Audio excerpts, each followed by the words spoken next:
महीने की 4वीं रात एक छोटे गांव के पास एक वृक्षात्मक पुरानी हवेली खड़ी थी। गांव वाले कहते थे कि वहां रात को कुछ अजीब घटनाएं होती हैं। एक दिन एक उत्साही युवक नामक आदित्य ने दोस्तों के साथ वहां का सच जानने का निर्णय किया। जब रात हुई, उन्होंने हवेली की तरफ रुख किया। धुंधली रोशनी में उसने एक छायादार पुराने पीढ़ी को देखा जो हवेली की चौथी मंजिल की ओर बढ़ रही थी। धीरे धीरे उसने वहां की बिछी अजीब सी ध्वनियों को सुना।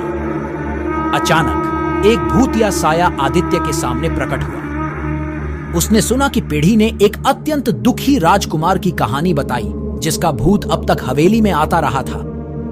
आदित्य ने उस रात को हवेली से बाहर निकलने का निर्णय किया, लेकिन वह जानता था कि उसका अनुभव सिर्फ उसके दिल में ही रहेगा। एक छोटे से गांव में एक पुराने हवेली में एक अजीब सी कहानी बसी थी। गांव वाले कहते थे कि उस हवेली में रात को अजीब मकड़ी आवाजें आती थीं और कुछ लोगों ने यह दावा किया कि वहां भूत होते हैं। एक दिन गांव का एक युवक आरव ने दोस्तों के साथ हवेली की तलाश में रात को निकला। वे बिना किसी डर के वहां पहुंचे और हवेली के अंदर घुसे।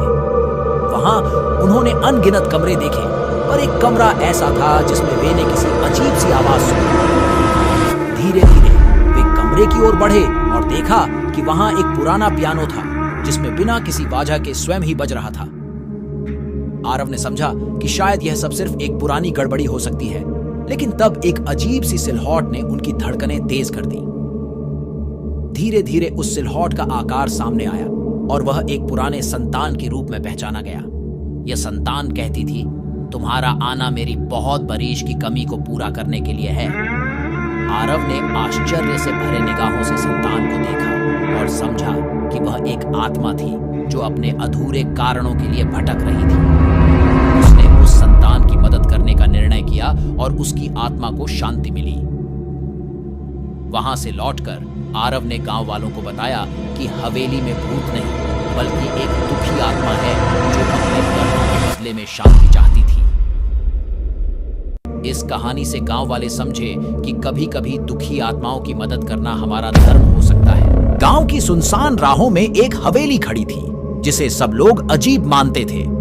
सोनिया, एक साहसी युवती, ने रात के अंधेरे में इस रहस्यमय स्थान की खोज करने का निर्णय किया। हवेली की बड़ी दरवाजे ने उसे अपनी ओर खींचा और वह अंधेरे में घुस गई। रात्रि के चंदनी रहित आकाश में